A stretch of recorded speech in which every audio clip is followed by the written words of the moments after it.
자, 그럼 지금부터 본격적으로 여러분들의 궁금증 해결 출발해 보겠습니다. 오늘의 첫 번째 상담은요, 끝번호 6723번으로 보내주신 문자 사연입니다. 안녕하세요. 늘 감사한 마음으로 잘 듣고 있습니다 하면서 보내주신 사연이고요. 분당구 야탑동 매화마을 주공 4단지를 매도해야 하는지 보유해야 하는지 어떻게 하는 게 좋을까요? 저는 다주택자입니다 라면서 보내주신 문자입니다. 말씀해 주신 대로 다주택자이시기 때문에 아마 양도세, 이 세금에 대한 부분으로 고민을 하고 계실 것 같습니다. 자, 대표님 좀 정리가 필요할 것 같은데요. 그러니까 지금 첫 번째 다주택자분, 두 번째 상담도 2주택자. 요 내용에서 한번 지금 변경된 그 시행령과 그리고 양도소득세의 세율, 그리고 장특공 공제율까지 한번 전반적으로 한번 정리해 보는 시간을 가져보겠습니다. 자, 먼저 우리 그 다주택자 분이시면서 일단은 본인이 소유하고 있는 분당에 위치하고 있는 아파트를 매도를 할까요? 아니면 보유를 할까요? 라는 질문입니다.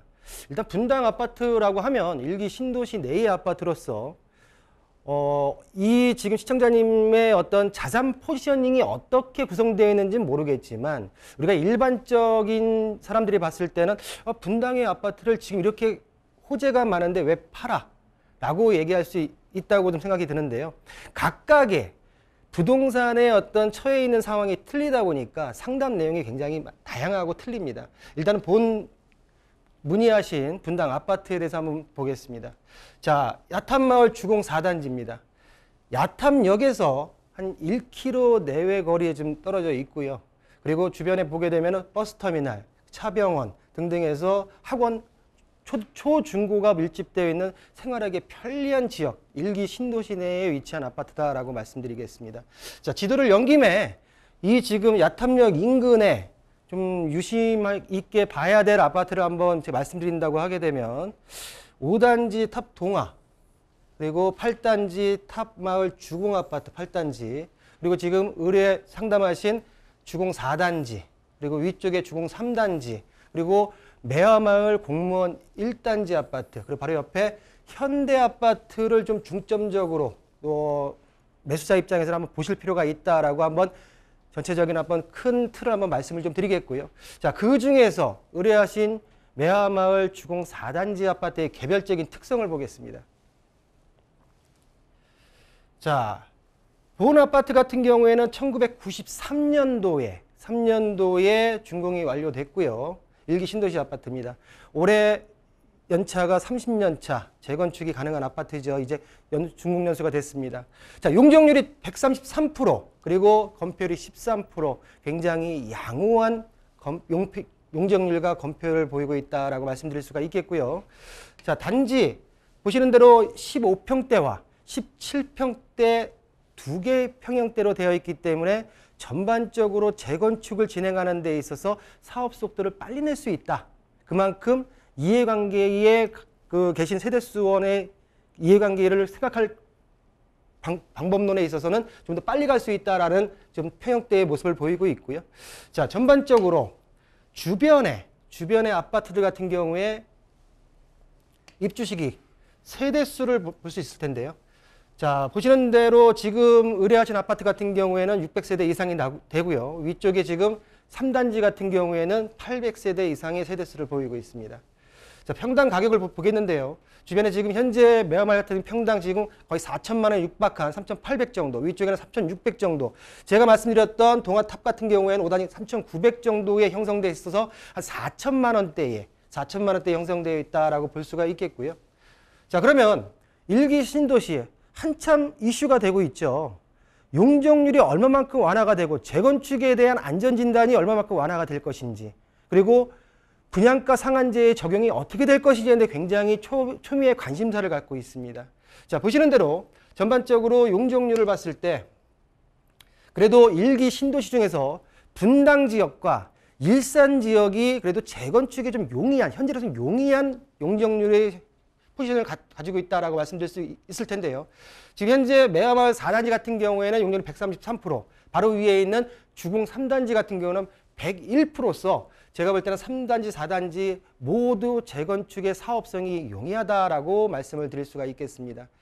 자, 전반적으로 전반적으로 봤을 때 최근에 이제 5월 이번 주죠. 이번 주에 발표됐던 다주택자에 대한 양도소득세 시행령 개정안 등 또 본 물건의 개별적인 특성으로 봤을 때도 재건축이 용이한 아파트로서 제가 볼 때는 전반적으로 본 아파트 같은 경우에는 다주택자지만은 보유를 하시는 게 맞지 않을까라고 생각이 드는데 중요한 거는 제가 뒤에서 이제 개정된 내용을 가지고 한번 말씀을 드릴 텐데 지금 현재 이 아파트가 재건축이 됐을 때의 가치 상승분과 내가 한시적으로 1년 동안 양도세 중과 배제를 받았을 때에 얻을 수 있는 절세의 금액이 어떠냐를 이제부터는 비교하실 때가 되지 않았나라고 말씀을 좀 드릴 수가 있겠고요. 자, 그러면 요 내용을 가지고 최근에 수정된 내용을 한번 짚어보겠습니다. 자, 5월 9일 날 보도자료가 나왔고요. 그리고 5월 10일부터 현재 소급해가지고 적용을 하겠다라고 발표를 했습니다. 다주택자 양도소득세 중과 한시 배제 등 소득세법 시행령 개정안입니다. 자, 본 내용은 소득세법 시행령이기 때문에 대통령이 직접 국회를 거치지 않고 진행할 수 있는 법이기 때문에 확정이 된 내용이다라고 보시면 되겠고요. 개정사항 3가지가 있습니다. 우리 시청자분들 모두 알고 계시는 바와 같이 다주택자에 대한 양도소득세 중과를 1년간 한시적으로 배제하겠다. 그리고 모두가 알고 있는 내용이고요. 두 번째 같은 경우에는 1세대 1주택 양도세 비과세에 대한 보유, 거주기간을 재기산 제도를 폐지하겠다. 다시 리셋하는 내가 최종적으로 남아있는 주택을 가지고 다시 2년 보유, 2년 거주에 대한 그 보유기간과 거주기간을 처음으로 되돌리겠다. 원래 없던 걸로 하겠다라는 내용이 두 번째 내용이고요. 그리고 세 번째는 일시적으로 이사 등 일시적으로 1세대 2주택에 대한 비과세 요건을 완화하겠다는 내용입니다. 자, 적용 시기는 시행령 개정이 아직 안 됐지만 22년 5월 10일 윤석열 대통령 취임일 당일부터 양도분부터 소급 적용하겠다. 근데 여기서 양도분에 대한 말씀을 좀 드려야 될 것 같은데 양도분이란 2022년 5월 11일 이후부터 등기를 접수했거나 등기 접수 또는 잔금 납부가 된 것을 의미합니다. 그렇기 때문에 이 두 가지가 5월 10일 이후부터 이루어진다고 하게 되면 이 내용들의 적용을 받을 수 있다라고 말씀을 좀 드릴 수가 있겠고요. 자, 그럼 하나씩 보겠습니다.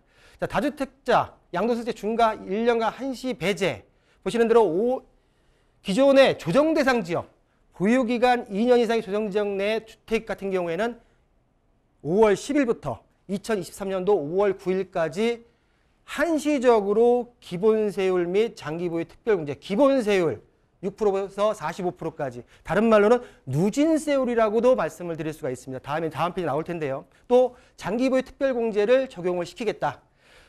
외의 지역 같은 경우에 3년 이상의 경우가 적용하는 장기보유 특별공제 같은 경우엔 3년 이상인 경우가 적용되고요. 15년 이상 보유 시 최대 연 2%로 해서 30%까지 장기보유 특별공제를 받을 수가 있습니다. 기존에는 다주택자들은 장기보유 특별공제가 배제가 됐었습니다. 자, 두 번째입니다. 두 번째가 아니고 요 내용을 좀 다주택자분들 같은 경우에는 제가 아까 전에 야탑 매화마을 4단지에 대한 내용을 말씀드릴 때 이제는 계산을 해보셔야 됩니다. 자, 양도가 2주택과 3주택 이상이 있습니다. 그리고 양도 차익이 있고요. 자, 양도 차익에서 장기보유, 장특공을 공제하고요. 그리고 기본공제, 인당 기본공제를 공제하게 되면 과세 표준이 나옵니다. 과세 표준에다가 기본세율, 누진세율을 곱하게 되게 되면 내가 내야 될 세금이 산출됩니다. 그 내용을 좀 인지를 하시고요.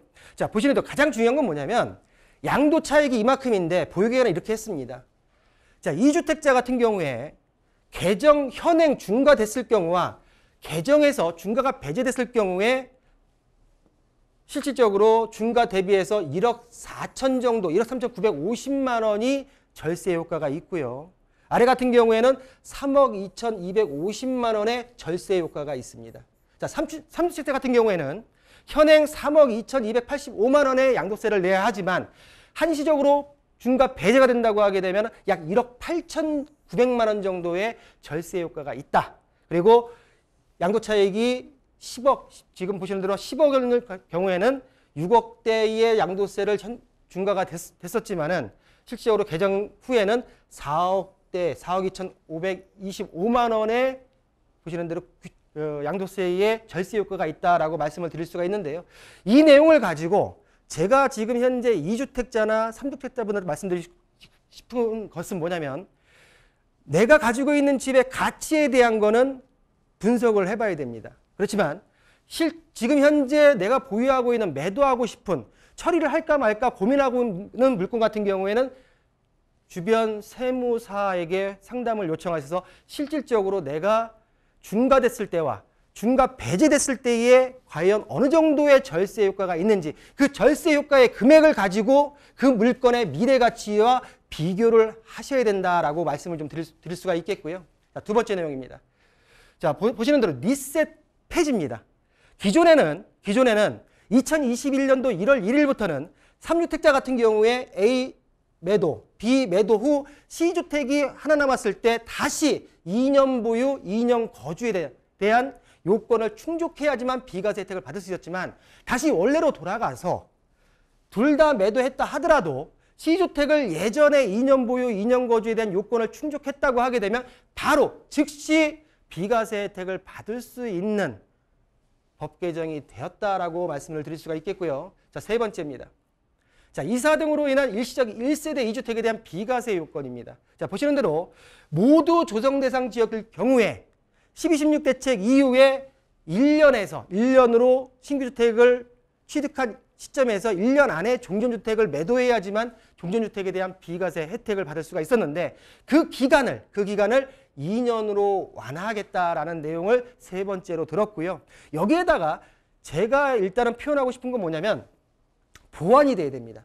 어떤 게 보완이 되냐면 양도세, 국세는 건드렸지만 지방세, 일시적 2주택에 대한 취득세 혜택 처분 기간이 1년으로 아직 묶여 있습니다.